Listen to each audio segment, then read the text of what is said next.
लोगों ने अपने अपने घरों को सजाकर मंगलमय बना लिया। गलियों को चतुर सम से सींचा और द्वारों पर सुंदर चौक पुराए।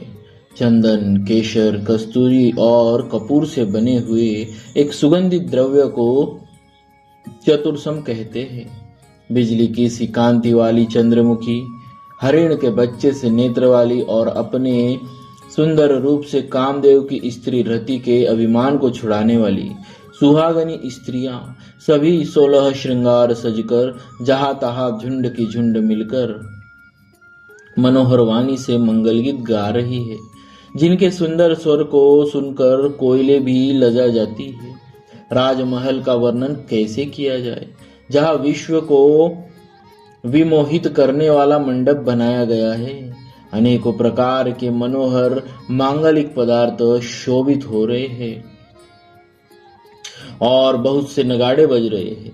कहीं भाट कुलकीर्ति का उच्चारण कर रहे हैं और कहीं ब्राह्मण वेद ध्वनि कर रहे हैं। सुंदरी स्त्रियां राम जी और श्री सीता जी का नाम लेकर मंगल गीत गा रही है। उत्साह बहुत है और महल अत्यंत ही छोटा है, इससे उसमें न समाकर मानो वह उत्साह आनंद चारों ओर उमड़ चला है। दशरथ जी के महल की शोभा का वर्णन कौन कवि कर सकता है, जहाँ समस्त देवताओं के शिरोमणि रामचंद्र जी ने अवतार लिया है। फिर राजा ने भरत जी को बुला लिया और कहा कि जाकर घोड़े, हाथी और रथ सजाओ, जल्दी रामचंद्र जी की बारात में चलो। यह सुनते ही दोनों भाई भरत जी और शत्रुघ्न जी आनंदवश पुलक से भर गए। भरत जी ने सब साहनी घुड़साल के अध्यक्ष बुलाए और उन्हें घोड़े को सजाने की आज्ञा दी। वे प्रसन्न होकर उठ दौड़े। उन्होंने रुचि के साथ यथा योग्य जी ने कसकर घोड़े सजाए। रंग रंग के उत्तम घोड़े शोभित हो गए। सब घोड़े बड़े ही सुंदर और चंचल चाल के हैं। वे धरती पर ऐसे पैर रखते हैं जैसे जलते हुए लोहे पर रखते हो। अनेकों जाति के घोड़े हैं जिनका वर्णन नहीं हो सकता। ऐसी तेज चाल के हैं मानो हवा का निरादर करके उड़ना चाहते हैं। उन सब घोड़ों पर भरत जी के समान अवस्था वाले सब छैल छबीले राजकुमार सवार हुए। वे सभी सुंदर हैं और सब आभूषण धारण किए हुए हैं। उनके हाथों में बाण और धनुष है तथा कमर में भारी तरकस बंधे हैं। सभी चुने हुए छबीले छैल शूरवीर, चतुर और नवयुवक है। प्रत्येक सवार के साथ 2 पैदल सिपाही है जो तलवार चलाने की कला में बड़े निपुण हैं। शूरता का बाना धारण किए हुए रणधीर वीर सब निकलकर नगर के बाहर आ खड़े हुए। वे चतुर अपने घोड़े को इस तरह की चालों से फेर रहे हैं और भेरी तथा नगाड़ी की आवाज सुन सुनकर प्रसन्न हो रहे हैं। सारथियों ने ध्वजा, पताका, मणि और आभूषणों को लगाकर रथों को बहुत विलक्षण बना दिया है। उनमें सुंदर चंवर लगे हैं और घंटियां सुंदर शब्द कर रही है। वे रथ इतने सुंदर है मानो सूर्य के रथ की शोभा को छीने लेते हैं। अगणित श्यामकर्ण घोड़े थे। उनको सारथियों ने उन रथों में जोत दिया जो सभी देखने में सुंदर और गहने से सजाए हुए सुशोभित है और जिन्हें देखकर मुनियों के मन भी मोहित हो जाते हैं। जो जल पर भी जमीन की तरह चलते हैं। वेग की अधिकता से उनकी टाप पानी में नहीं डूबती। अस्त्र शस्त्र और सब साज सजाकर सारथियों ने रथियों को बुला लिया। रथों पर चढ़ चढ़कर बारात नगर के बाहर जुटने लगी। जो जिस काम के लिए जाता है सभी को सुंदर शकुन होते हैं। श्रेष्ठ हाथियों पर सुंदर अंबारियां पड़ी है। वे जिस प्रकार सजाई गई थी सो कहा नहीं जा सकता। मत वाले हाथी घंटों से सुशोभित होकर घंटे बजाते हुए चले, मानो सावन के सुंदर बादलों के समूह गरजते हुए जा रहे हो। सुंदर पालकियां, सुख से बैठने योग्य तामजाम जो कुर्सीनुमा होते हैं, और रथ आदि और भी अनेक प्रकार की सवारियां हैं, उन पर श्रेष्ठ ब्राह्मणों के समूह चढ़कर चले, मानो सब वेदों के छंद ही शरीर धारण किए हुए हो। मागध, सूत, भाट और गुण गाने वाले सब जो जिस योग्य थे वैसी सवारी पर चढ़कर चले।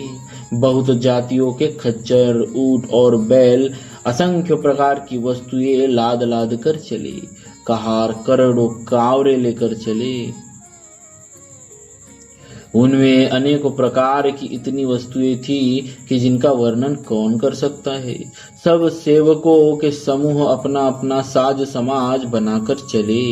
सबके हृदय में अपार हर्ष है और सुंदर पुलक से भरे हैं।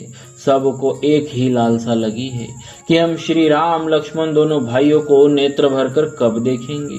हाथी गरज रहे हैं, उनके घंटों की भीषण ध्वनि हो रही है। चारों ओर रथों की घरघराहट और घोड़े की हिनहिनाहट हो रही है। बादलों का निरादर करते हुए नगाड़े घोर शब्द कर रहे हैं। किसी को अपनी पराई कोई बात कानों से सुनाई नहीं देती। राजा दशरथ के दरवाजे पर इतनी भारी भीड़ हो रही है कि वहां पत्थर फेंका जाए तो वह पत्थर भी पीसकर धूल हो जाए।